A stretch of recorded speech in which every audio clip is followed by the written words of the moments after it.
కృపను బట్టి దేవుని ఎంతగానో స్తుతిస్తున్నాను ప్రియులారా. ఒక చిన్న ఫంక్షన్ కోసం రావడం జరిగింది. ఒకవేళ ఫంక్షన్ లేకపోయినా నేను ఖచ్చితంగా వచ్చి ఉండేవాడిని. ఎందుకంటే రేపటి దినం కొరకు సంతోషం. ఒకవేళ ఈ రాత్రికి వెళ్ళిపోదామంటే ఖచ్చితమైన ఆజ్ఞ జారీ చేయబడి ఉంది. ఎట్టి పరిస్థితుల్లో వెళ్ళడానికి లేదు. ఒకవేళ వెళ్ళినచ్చో ఒక్కలే ఎరిగింది, గతంలో రెండో కాలు కూడా విరుగుతుంది అని. పిల్లరా మంచిది. అయితే నేను ఒక ప్రశ్నతో ప్రారంభించాలని ఆశపడుతున్నాను. బాధపడకండి, నాకు ఇచ్చిన సమయంలోనే నేను ముగిస్తాను. ఎక్కువగా మాట్లాడదలుచుకోలేని సమయాన్ని బట్టి ఒక ప్రశ్నతో నేను ప్రారంభించాలని ఆశపడుతున్నాను. మన వలన ఎవరికైనా సంతోషం కలుగుతుందా? ఫర్ ఎగ్జాంపుల్, నేను ఒక బిడ్డగా ఉన్నాను తల్లిదండ్రులకు. ఇప్పుడు ఒక భార్యకు భర్తగా, ఇద్దరు బిడ్డలకు తండ్రిగా ఉన్నాను. నా వలన వారికి ఏమైనా సంతోషం కలుగుతుందా? ఇది భౌతిక పరంగా. రక్షించబడ్డాను, విశ్వాసుల గుంపులో చేర్చబడ్డాను, నేను కూడా ఒక సంఘంలో సభ్యుడిగా ఉంటున్నాను అని ఎక్కడైనా, ఇక్కడైనా, అక్కడైనా నా వలన ఆ సంఘంలో, ఆ సంఘ కాపులకు కానివ్వండి, ఇతర విశ్వాసులకు కానివ్వండి, తోటి సహోదర సహోదరులకు కానివ్వండి, ఏమైనా సంతోషం కలుగుతుందా? ఎందుకంటే లోకంలో మనం వింటూ ఉంటాం, ఏమిటది, నా తరపున చెడబుట్టావు కదా, నువ్వు పుట్టకపోయినా బాగున్ను అని కొందరు తల్లులు అంటే, ఇంకా కొందరు తల్లులు ధైర్యం చేసి ఇలాగ కూడా అంటారు, ఎలాగా, చస్తే బాగుండు, నీ వలన నాకేం సుఖం లేదని. ఇది లోకస్తులు మాట్లాడుకునే మాట పిల్లరా. అయితే రక్షించబడ్డాం, ఇందాక చెప్పుకున్నట్లుగా విశ్వాసాల గుంపులో ఉన్నాం, యేసుక్రీస్తుకు చెందిన వారము అని చెప్పుకుంటున్నాం. మనం చెప్పుకోకపోయినా లోకం మనల్ని గుర్తించింది. అయితే మన వలన సంతోషం కలుగుతుందా ఎవరికైనా? ముఖ్యంగా సంఘంలో ఉన్నాం కాబట్టి మన వలన దేవునికి ఏమైనా సంతోషం కలుగుతుందా? ప్రశ్నించుకుందాం. లూకాసు వార్త 1వ అధ్యాయం, లూకాసు వార్త 1వ అధ్యాయం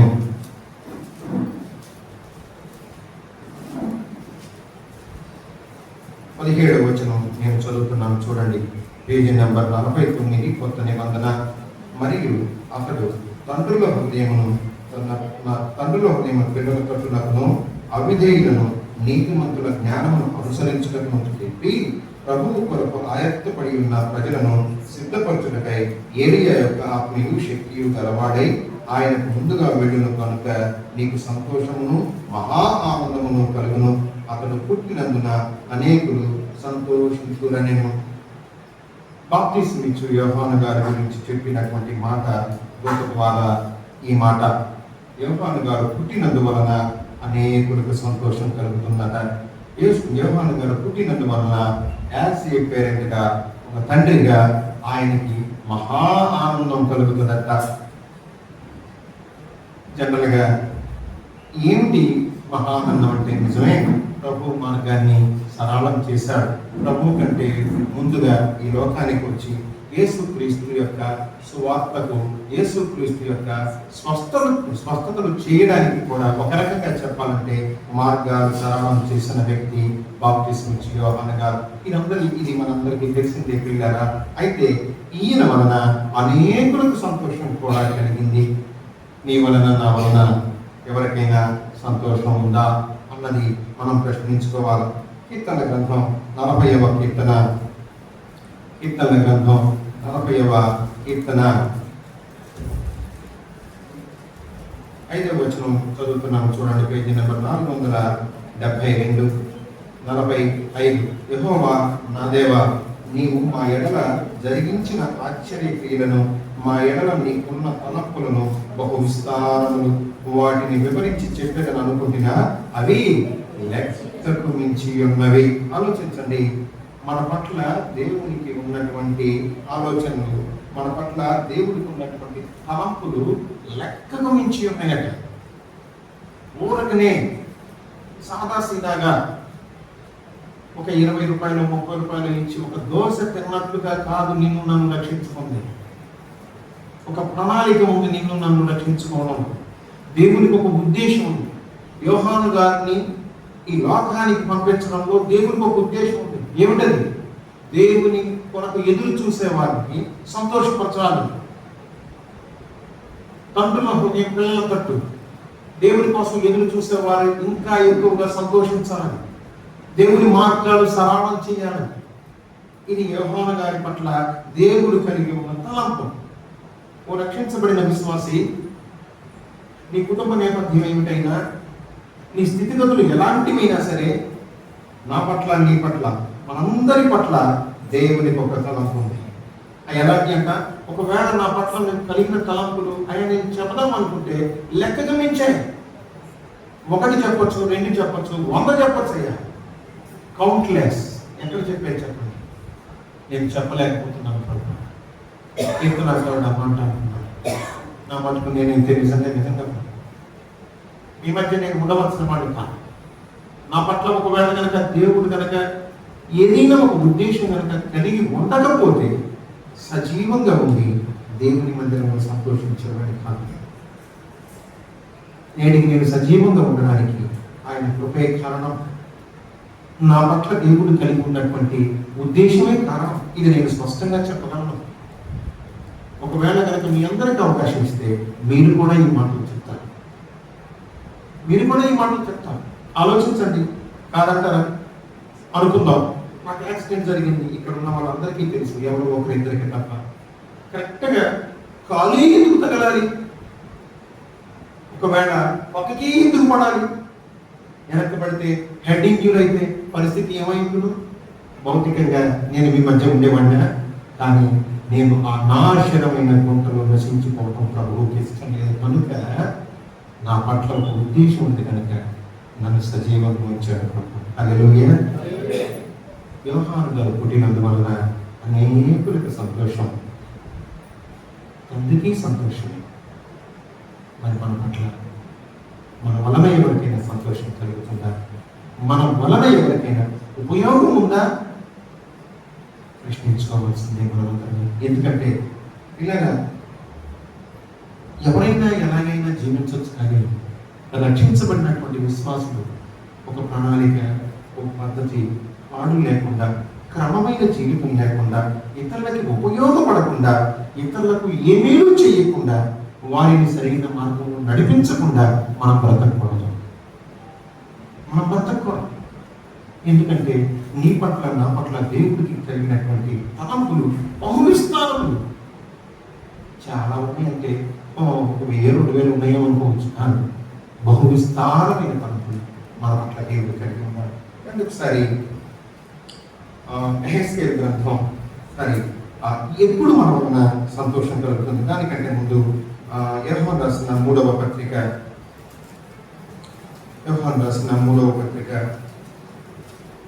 యోధా పత్రికకు ముందు, ప్రకటన గ్రంథానికి ముందు ఉంటుంది. చూడండి, 1వ అధ్యాయం ఉంటుంది. యోహాను రాసిన 3వ పత్రిక 4వ వచనాన్ని నేను చదువుతున్నాను. నా పిల్లలు సత్యమును అనుసరించి నడుచుకుంటున్నారని వినుట కంటే నాకు ఎక్కువైన సంతోషం లేదు. ఏదంట దేవునికి సంతోషం? మనము సత్యమును అనుసరించి నడుచుకుంటున్నాం అని ఇతరులు చెప్పుకుంటే, వింటే ఆయన సంతోషం కలుగుతుందట.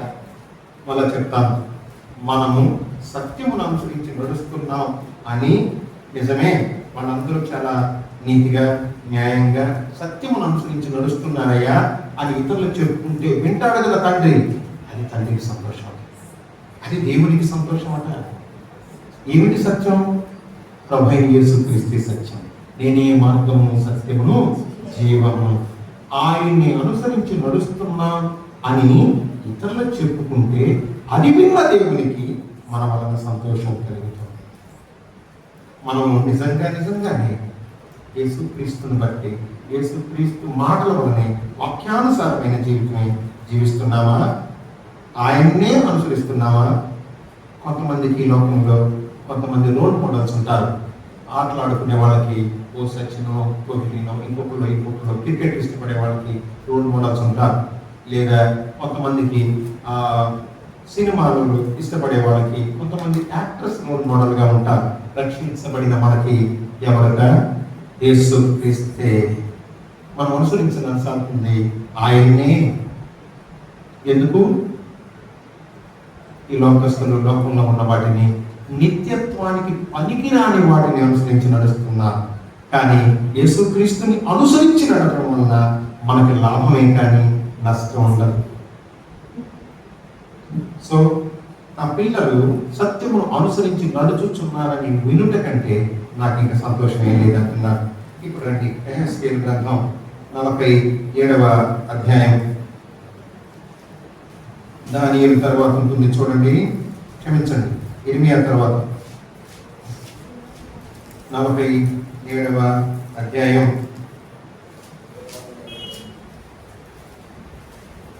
8-9 వచనాలు నేను చదువుతాను చూడండి. పేజీ నెంబర్ 729, పేజీ నెంబర్ 729, 47వ అధ్యాయం 8-9 వచనాలు చదువుతున్నాను. అప్పుడు ఆయన నాతో ఇట్లా, నేను ఈ నీళ్లు ఉబికి తూర్పుగా ఉన్న ప్రదేశమునకు పారి అరాబాలోనికి దిగి సముద్రంలో పడును. అప్పుడు సముద్రపు నీరు మంచి నీరు అగును. వడిగా పారు ఈ నది వాళ్ళు వచ్చు చోట్ల నెల్ల జలచరములన్నీ బ్రతుకును.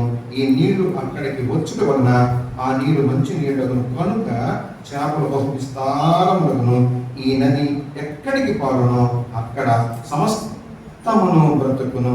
ఇక్కడ ఒక నది ఉంది, ఇక్కడ ఒక నది ఉంది. ఈ నది ఏమిటంటే దేవుని ఆలయము, మందిరము, ఆలయం ఉంది కదా, ఆ గడప దగ్గర నుంచి ఒక ఓట ఉబికి ప్రవహిస్తూ ప్రవహిస్తూ ఒక నదిలాగా అయింది. అయితే ఈ నది ఎక్కడికి వెళుతుందో అక్కడెల్లా జలచరములు పెరుగుతున్నాయి. జలచరములు అంటే నేలలో జీవించేవన్నీ కూడా పెరుగుతున్నాయట. ఈ నది ఎక్కడికైతే వెళ్ళిందో అక్కడంతా మంచిగా మార్చబడుతుందట. ఇంకొక వచనం చదువుదామండి, 12వ వచనం. నదీ తీరమున ఇరుప్రక్కల ఆహారం ఇచ్చు సకల జాతి వృక్షములు పెరుగును. వాటి ఆకులు వాడిపోవు, వాటి కాయలు ఎప్పటికీ రావు. ఈ నది పరిశుద్ధ స్థలం నుండి పొగలుచున్నది కనుక ఆ చెట్లు నెలకు కాయలు కాయను. వాటి పండు ఆహారములను, వాటి ఆకులు ఔషధములను ఉపయోగపడును. ఇక్కడ ఇందాక మనం చదివిన 9వ వచనంలో 9వ వచనంలో చూడండి ఒకసారి మాట, లాస్ట్ లైన్ చూడండి. ఈ నది ఎక్కడికి పారునో అక్కడ సమస్తమును బ్రతుకున్నారు. ఎక్కడికి వెళితే అక్కడ బ్రతుకుతున్నాయి వృక్షాలు. పరిశుద్ధ స్థలం నుంచి ప్రవహించిన ఈ నీరు ఎక్కడికి వెళితే అక్కడ కూడా మంచిగా జరుగుతుంది. దేహానికి తప్ప దాహానికి పనికిరాని సముద్రపు నీరు కూడా ఈ నీరు చేరడం వలన మంచి నీరుగా అయింది. దగ్గర 36-37 సంవత్సరాల క్రితం పెళ్ళూరు అనే గ్రామం నుండి ఒంగోలు దాటుకొని ఏడుగుండపాడుకు ఓ చిన్న కాలువ ప్రవహించింది. ఆ కాలువ వలన గొప్పగా సారవంతం లేని, అర్థం లేని, అభివృద్ధి లేని, ఆత్మీయత లేని, మంచితనం లేని, క్రమం లేని ఈ నీరు మంచి నీరుగా మారింది. మీకు అర్థమైంది అనుకుంటాను. మళ్ళా చెప్పడానికి నేను ఇష్టపడుతున్నాను. పెళ్ళూరు అనే గ్రామం నుండి ఒక చిన్న కాలువ లాంటి నీరు ఒంగోలు దాటుకుని ఏడుగుండపాడు గ్రామం చేరి, సారం లేని నీరు, దేనికి పనికిరాని నీరు, తాగడానికి కూడా ఉపయోగపడని నీరు, అర్థం లేదు, మంచితనం లేదు, గౌరవం అంతకన్నా లేదు, అభివృద్ధి లేదు. ఆ నీరు వచ్చి చేరడం వలన ఈ నీరు మంచి నీరయింది. ఈ నీరు సముద్రంలో చేరడం వలన ఉప్పు నీరు కూడా మంచి నీరుగా మారుతుందట. ఈ నీటి వలన ఉపయోగం ఉంది. యోహాను గారు పుట్టడం వలన ఉపయోగం ఉంది. మన వలన ఉపయోగం ఉందా? నేను నిజంగా చెప్తున్నాను. మీకు గుండె మీద చేతులు వేసుకుని ఒకసారి, గుండె ఉన్నవారు వారి గుండె మీద చేతులు వేసుకున్న గాక. చాలా మందికి లేదేమో, చేతులు గుండె మీదకి రాలేదు. ఇప్పుడు చెప్పండి, నా వలన, పలకండి, నా వలన ఇకనైనా ఇతరులకు మేలు కలగాలి, సంతోషము కలగాలి. ఆమేన్. ఈ నీరు చేరడం వలన ఇరుపక్కల చెట్లు మధ్యట ఆ కాయలు ఆహారానికి, ఆ ఆకులు ఔషధానికి ఉపయోగపడుతున్నాయట. నెల నెల కాయలు కాస్తున్నాయి. ఆకులు రాలిపోవడం లేదు, ఆకులు వాడిపోవడం లేదు, కాయలు రాలిపోవడం లేదు. ప్రియులారా, ఆలోచించండి ఒకసారి. ఒక చిన్న మాట చెప్తాను. 9 సంవత్సరాలు ఒక వ్యక్తి దూది మిల్లులో పనిచేసి రాత్రిపూట డబ్బులు దాల్చుకొని, తనకంటే ముందు వాళ్ళు పెద్దవాళ్ళు చైనా దేశానికి వెళ్ళి మిషనరీగా పనిచేస్తున్నారు అని విని, నేను కూడా వెళ్ళాలి, ఈ డబ్బులు దాచుకొని ఈ డబ్బులతో ఆ ప్రాంతానికి వెళ్ళి నేను కూడా సువార్త ప్రకటించాలని ఆశ కలిగినటువంటి ఒక యువకుడు 9 సంవత్సరాలు రాత్రిళ్ళు దూది మిల్లులో పనిచేసి డబ్బు దాచుకొని ఆ డబ్బు ఉపయోగపడుతుంది. అయితే తను చైనా దేశం వెళ్ళాలని కోరుకున్నారు. అయితే చైనా దేశం కాకుండా చైనాలో కనీసం సువార్త ప్రకటించబడుతుంది, సువార్త లేని ప్రాంతానికి వెళదామని అనుకుని మరి ఆఫ్రికా ఖండానికి వచ్చాడు ఒక వ్యక్తి. ఆయన పేరు డేవిడ్ లివింగ్స్టన్.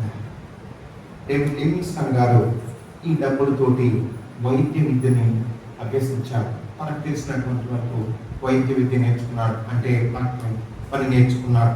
అయిపోయింది.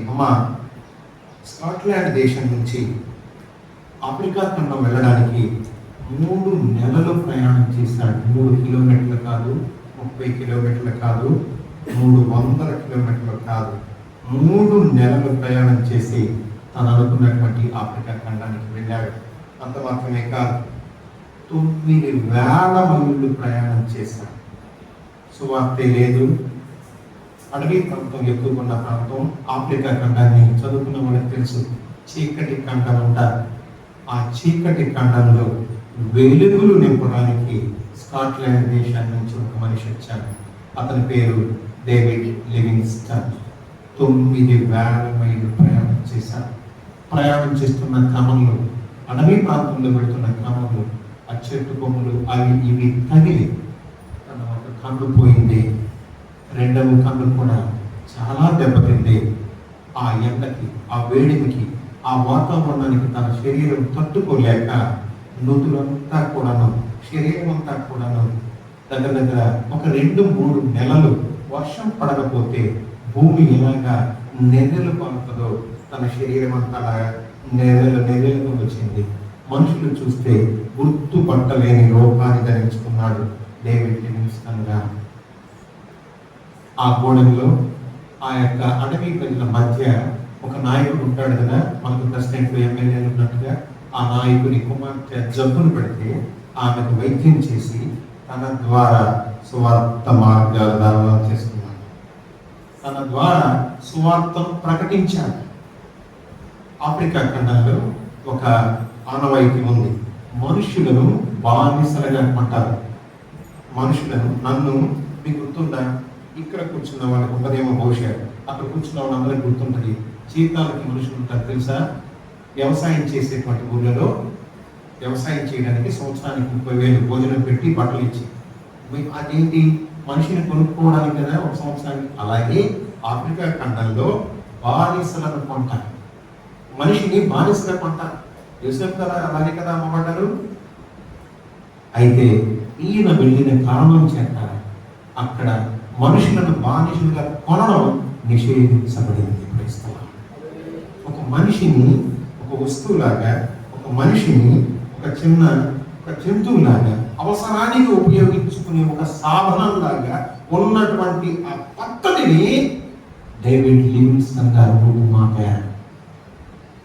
ఈయన పుట్టడం వలన, ఈయన వలన ఆఫ్రికా ఖండానికి సంతోషం కలిగిందా లేదా? తల్లి, చెల్లి, తమ్ముడా, మన వలన ఎవరికన్నా ఉపయోగం ఉందా? మన వలన ఎవరైనా సంతోషించగలుగుతున్నారా?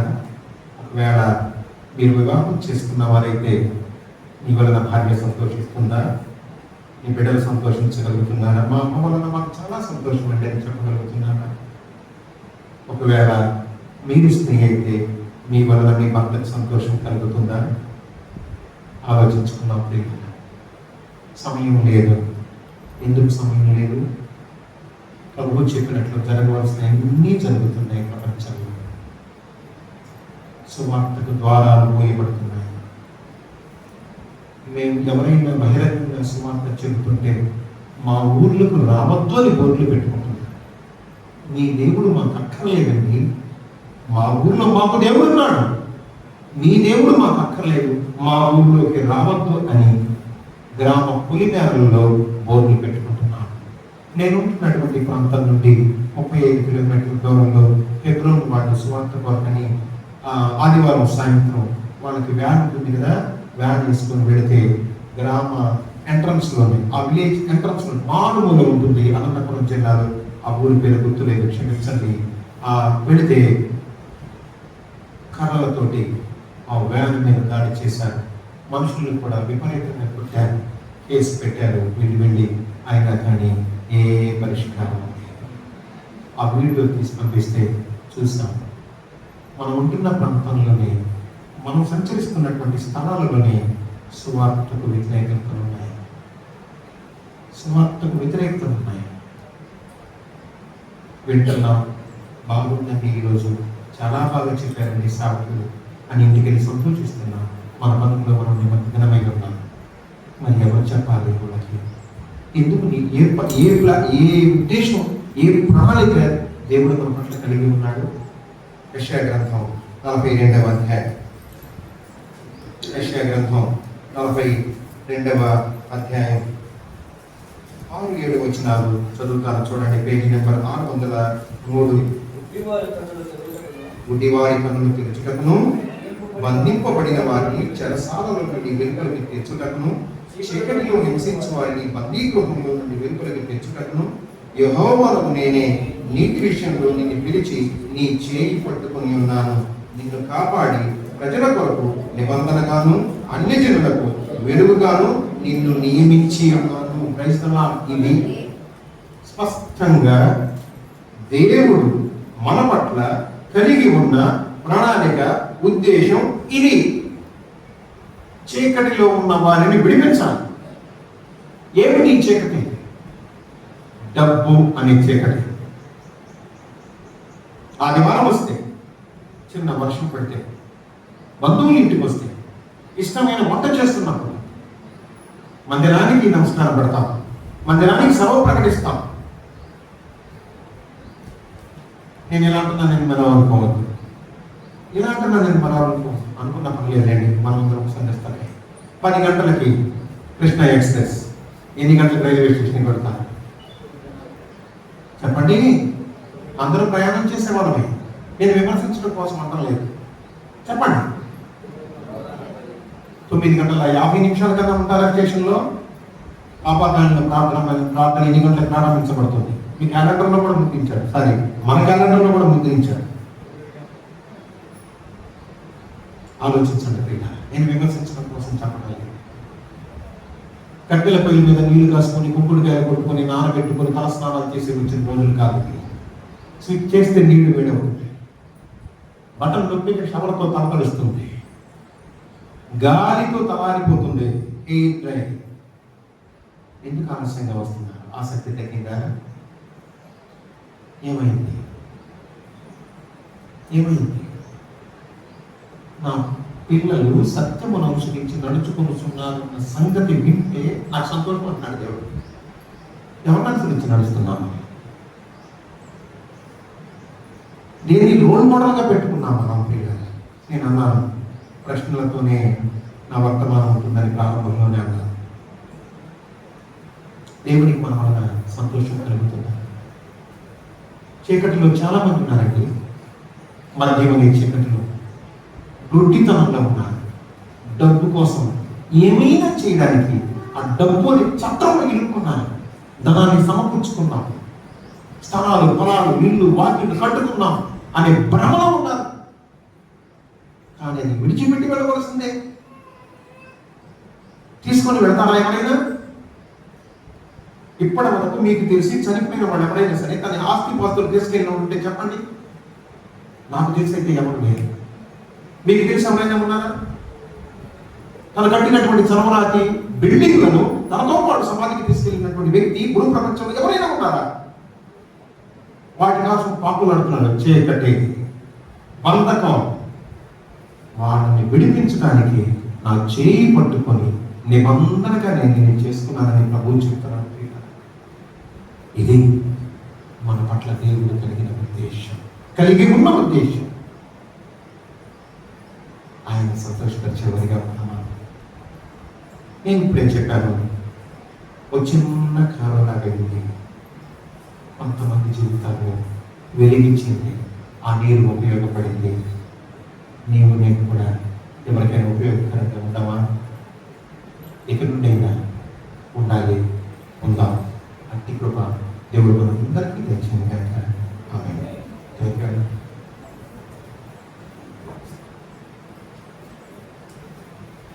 ప్రార్థన చేసుకో.